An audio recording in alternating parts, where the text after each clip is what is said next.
The lunar dust scattered beneath Ibrahim Traoré's boots as he planted his foot firmly on the moon's surface. His heart pounded against his ribcage, the sound amplified in the confines of his helmet. The earth hung suspended in the void before him, a blue marble against the black canvas of space. This is Commander Ibrahim Traoré of the Ouagadougou mission.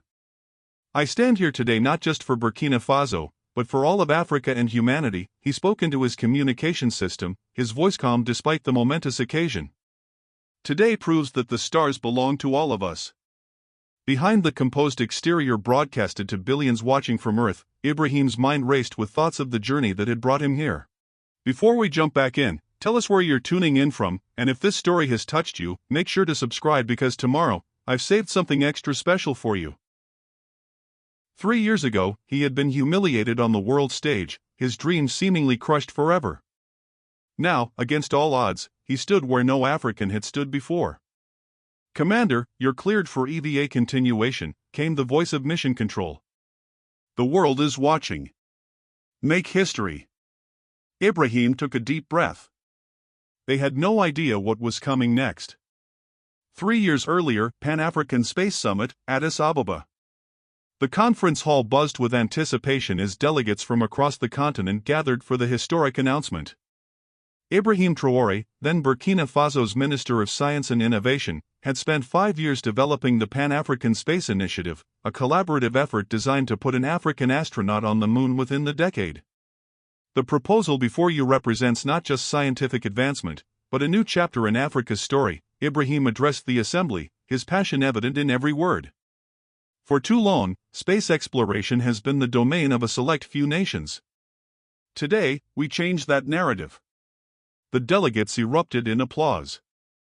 All except for one section, where Victor Renaud, head of the European Space Consortium, whispered urgently to several African ministers. Ibrahim noticed but continued his presentation. He had expected resistance from international interests who preferred Africa to remain dependent on foreign space technology. As Ibrahim concluded his presentation, Amadou Diallo, Ghana's Minister of Finance, requested the floor. "While Minister Traoré's vision is admirable, I must share some concerning information," Diallo announced. "Documents provided by our European partners indicate severe miscalculations in the initiative's technical proposals and budget projections." A murmur swept through the room as Diallo displayed a series of technical assessments on the main screen, highlighting supposed flaws in Ibrahim's plans. Furthermore, Diallo continued, there are questions about the qualifications of the initiative's leadership. Minister Traoré's doctoral credentials from the Moscow Institute of Physics and Technology appear to have been embellished. Ibrahim froze at the podium. "That's absolutely false," he protested, but his microphone had been cut off. Within hours, the story dominated international headlines: African space program derailed by fraud allegations. The initiative Ibrahim had dedicated years to was suspended pending investigation, and he was asked to resign from his ministerial position to preserve the integrity of Burkina Faso's government.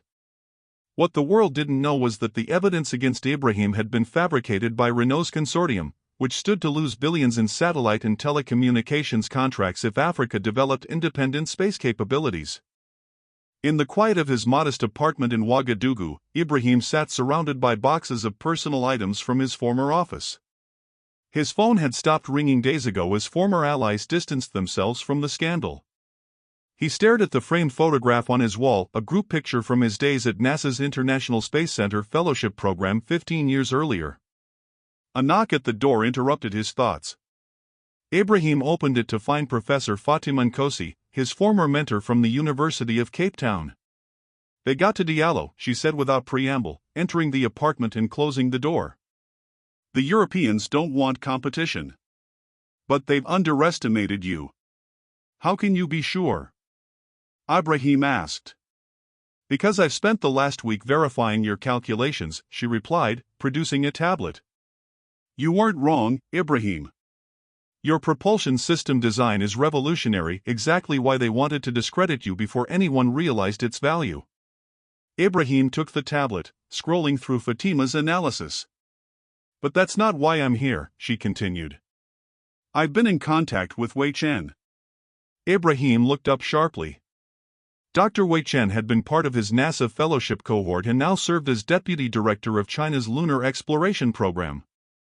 He remembers your work on regolith molecular composition. Says it was years ahead of its time, Fatima explained. The Chinese are planning something big, and they want someone with your expertise. Someone who isn't entangled in Western space politics. Ibrahim set the tablet down. So my career here is destroyed, and now I become a pawn in another global power game? Fatima shook her head. No. You become the architect of your own redemption. The Chinese need your expertise, yes. But you need their resources. And Africa needs what you originally promised, a foothold in space. She handed him a sealed envelope. Wei will meet you in Nairobi next week. Consider his offer, but remember who you're really working for. Ibrahim opened the envelope, revealing a Chinese visa and a handwritten note. The stars belong to all of us. 18 months later, Jiuquan Satellite Launch Center, China. The lunar module simulation chamber hummed with activity as Ibrahim guided a team of engineers through final modifications to the landing gear. His Mandarin had improved dramatically over the past year, though most of the team spoke enough English to bridge any communication gaps. Wei Chen entered, tablet in hand, his expression grim. Ibrahim, we need to talk, he said, gesturing toward his office. Inside, Wei activated a signal jammer before speaking. The European Space Consortium just announced a partnership with NASA. They're accelerating their lunar program. Claimed they've developed a new propulsion system that will allow for extended missions. Ibrahim's jaw tightened. My system. They've modified it, but yes, the core design principles are clearly based on your work, Wei confirmed. They're projecting a crewed mission within 18 months. With which African nations' participation? Ibrahim asked. None. The announcement emphasized technical requirements, making it impossible to include less experienced partners at this stage. Wei's tone made clear his disgust at the diplomatic language covering naked exclusion. Ibrahim paced the small office. So they steal my design, then use it to further marginalize African nations in space exploration. Exactly, Wei nodded. But there's more. Our intelligence suggests they're planning extensive helium-3 mining operations once established. The preliminary agreements give them exclusive rights to lunar resources. Ibrahim stopped pacing. Helium-3, rare on Earth but abundant on the Moon, was potentially the fuel of the future. A nation controlling those resources would have unprecedented energy leverage. They're not just excluding Africa from space, Ibrahim realized. They're positioning to control the next phase of global energy development. Which is why Beijing has authorized me to make you an offer, Wei said, deactivating the jammer and sliding a document across the desk.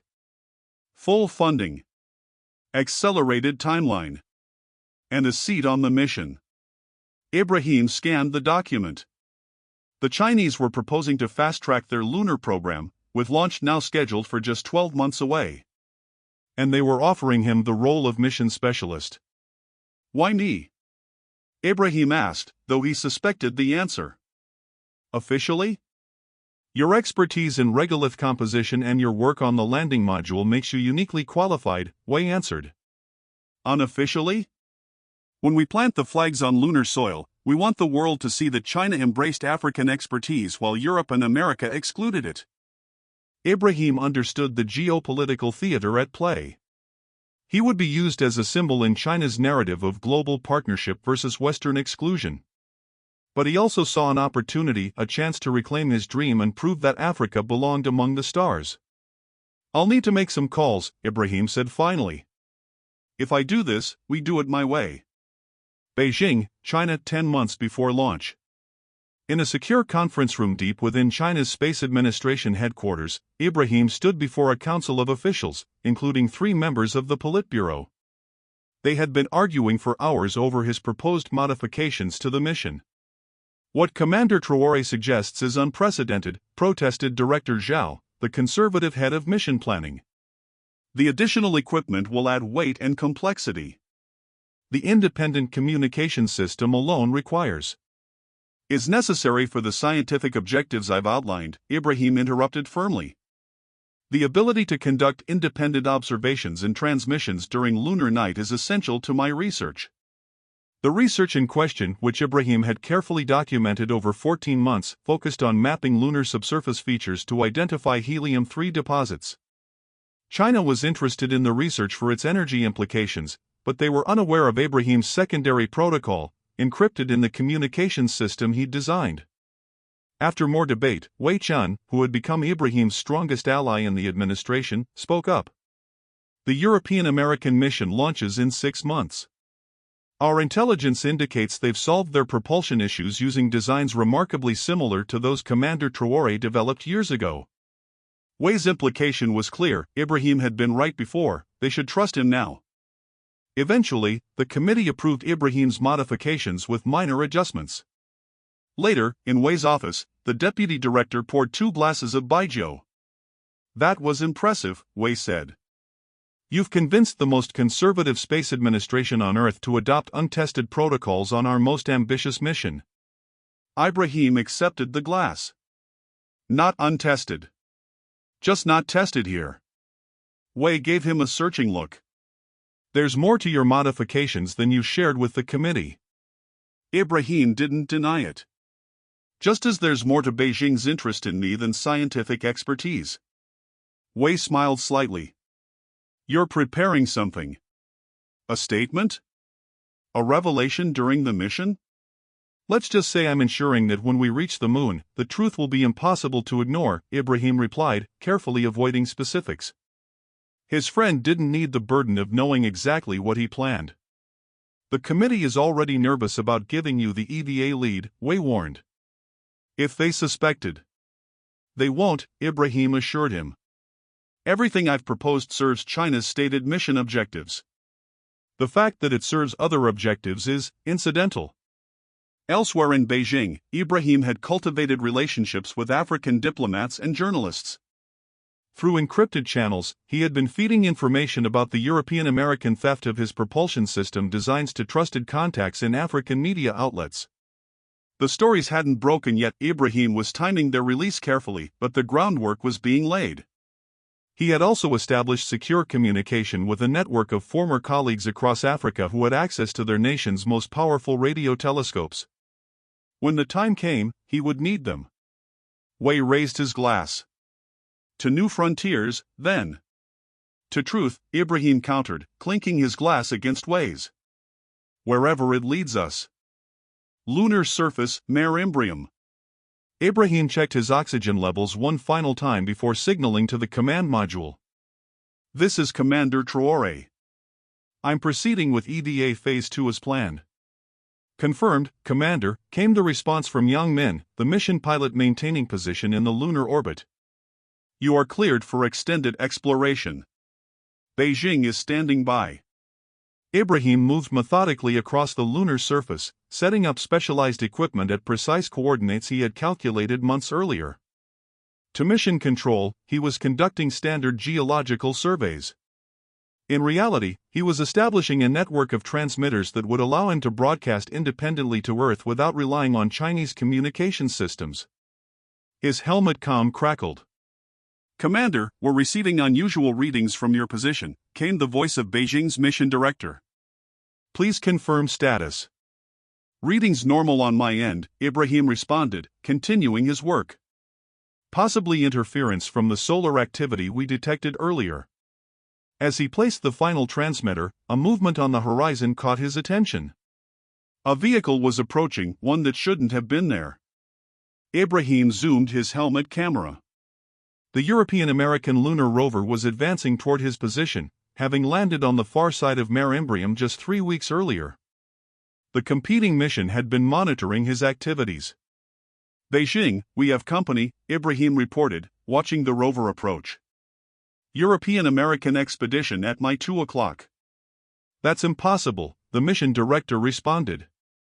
"They're supposed to be operating in Oceanus Procellarum, 200 kilometers west." "Nevertheless, they're here," Ibrahim confirmed. Establishing contact. Before Beijing could protest, Ibrahim switched to international emergency frequencies. European American Expedition, this is Commander Ibrahim Traore of the Ouagadougou-Beijing mission. You're operating outside your declared exploration zone. After a moment of static, a familiar voice responded, Commander Traore. What a surprise to find you here. It was Victor Renault, the same man who had orchestrated Ibrahim's downfall 3 years earlier. Not as surprising as finding you in my research quadrant, Dr. Renault, Ibrahim replied evenly. I wasn't aware NASA had assigned you to this mission. Late edition, Renault explained. My expertise in propulsion systems proved invaluable. The double meaning was unmistakable. Renault was practically admitting to stealing Ibrahim's work. Beijing is concerned about your proximity to our equipment, Ibrahim said, stalling while he completed the final calibrations on his transmission network. Just a friendly visit between colleagues, Renault responded. Though I am curious about these devices you're installing. They don't match any of the equipment in your mission manifest. Ibrahim's pulse quickened. Renault had access to their mission details, a serious security breach. Standard geological survey equipment, Ibrahim lied smoothly. Perhaps your manifest is outdated. I don't think so, Renault countered. In fact, I believe you're setting up an unauthorized communications network. Beijing might be interested to know their trusted commander is operating outside protocol. Ibrahim could hear urgent communications from mission control demanding explanations, but he temporarily muted that channel. What do you want, Renault? He asked directly. The same thing I wanted 3 years ago, Renault replied. For Africa to stay in its lane. Space is expensive, Commander. The resources up here will determine Earth's power structure for centuries. Did you really think we'd let those decisions be influenced by nations that can barely feed themselves? Ibrahim's hand moved to the activation switch on his primary transmitter. You made one critical mistake, Victor. And what's that? You assumed I came here for China, Ibrahim answered. With a decisive movement, he activated his network. I came here for the truth. Across the lunar surface, the transmitters powered up simultaneously, creating a communications web beyond either China or the European American missions control. Back on Earth, radio telescopes across Africa, quietly prepared for this moment, aligned to receive his signal directly. What are you doing? Renault demanded, the rover moving closer. Ibrahim reached into a specialized compartment of his suit and removed a data device. 3 years ago, you destroyed my reputation with fabricated evidence, Ibrahim stated, his voice now broadcasting not just to Renault but to millions on Earth through his independent network. You did it because I developed a propulsion system that threatened your consortium's control of space access. He inserted the data device into his transmitter. This contains the original designs for my propulsion system, date-stamped and authenticated, alongside the modified versions now powering both our missions. The evidence of intellectual theft is undeniable. Renault lurched the rover forward. You're violating at least 6 international space treaties with this stunt. Beijing will disavow you completely. Perhaps, Ibrahim acknowledged. But the truth will remain. And there's more. The transmitter hummed as it sent the second data package, comprehensive surveys of helium-3 deposits Ibrahim had secretly conducted, along with the exclusive mining rights agreements the European American Consortium had been quietly securing. The moon's resources don't belong to any single nation or consortium, Ibrahim declared. They belong to humanity. The agreements your consortium has been negotiating are not just unethical, they're illegal under international space law. Renault's rover stopped its advance as frantic communications undoubtedly flooded his system from Earth. Ibrahim turned to face the Earth hanging in the black sky, knowing his words were being received by millions. I stand on the lunar surface not as China's representative, nor as a token of diversity in space. I stand here as evidence that Africa's children can reach the stars despite systemic efforts to ground them. The moon isn't a prize to be claimed, it's the common heritage of all humanity. United Nations Headquarters, New York, 6 weeks later. The General Assembly Hall was filled to capacity as Ibrahim Traore approached the podium.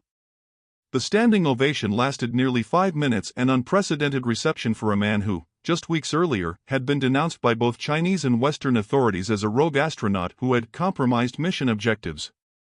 That narrative had collapsed within days of his lunar broadcast. African media outlets, primed with the information Ibrahim had been feeding them for months, were ready with contextual reporting that transformed public understanding of his actions. Independent verification of his propulsion system designs confirmed the intellectual theft. The revelation of the secret mining agreements sparked international outrage. Both China and the European American Consortium had attempted damage control, but the evidence was too comprehensive.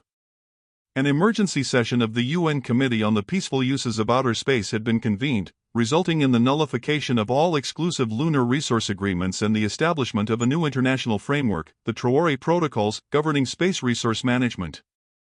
As the applause finally subsided, Ibrahim surveyed the assembly. In the diplomatic section, he noted the representatives from Burkina Faso, seated now in a position of new respect. Among the honored guests, Professor Fatima Nkosi and a contingent of scientists from across Africa. In the observer section, Wei Chen, who had weathered his own political storm in Beijing for his role in supporting Ibrahim's mission. Conspicuously absent was Victor Renault, now facing international sanctions and investigations in multiple jurisdictions. 3 years ago, Ibrahim began, I stood before the Pan-African Space Summit with a vision that many dismissed as impossible, African nations as full participants in humanity's journey to the stars. That vision was not just denied, it was deliberately undermined by those who benefit from the status quo. He paused, letting the weight of his words settle. My journey to the lunar surface was never about planting flags or claiming territory. It was about demonstrating an inescapable truth: space belongs to all of us. The cosmos recognizes no borders, no hierarchies of nation or race. In the face of its vastness, we are all equally small, and equally magnificent in our capacity to explore. Ibrahim unveiled the initiative that would define his legacy, the International Space Commons. A new framework for collaborative space exploration, with guaranteed participation for all nations regardless of their current technological capabilities. Resource sharing provisions. Training programs. Open source space technologies. Today marks the beginning of a truly inclusive era of space exploration, he concluded. One where no brilliant mind is excluded because of where they were born. One where the benefits of discovery are shared by all of humanity. As he stepped away from the podium to renewed applause, Ibrahim caught sight of a small delegation from Burkina Faso's Youth Science Academy. In their eyes, he saw the same dream that had driven him since childhood, a dream no longer deferred. The journey had cost him much. His relationship with China was complicated. They recognized the public relations value of supporting him now but had not forgiven his independent actions. He would likely never fly in space again. But watching those young scientists, witnessing the transformation of Africa's role in space exploration, Ibrahim knew it had been worth every sacrifice. Under the agreement just ratified, the next international lunar mission would include astronauts from 3 African nations. The stars, at last, belong to everyone.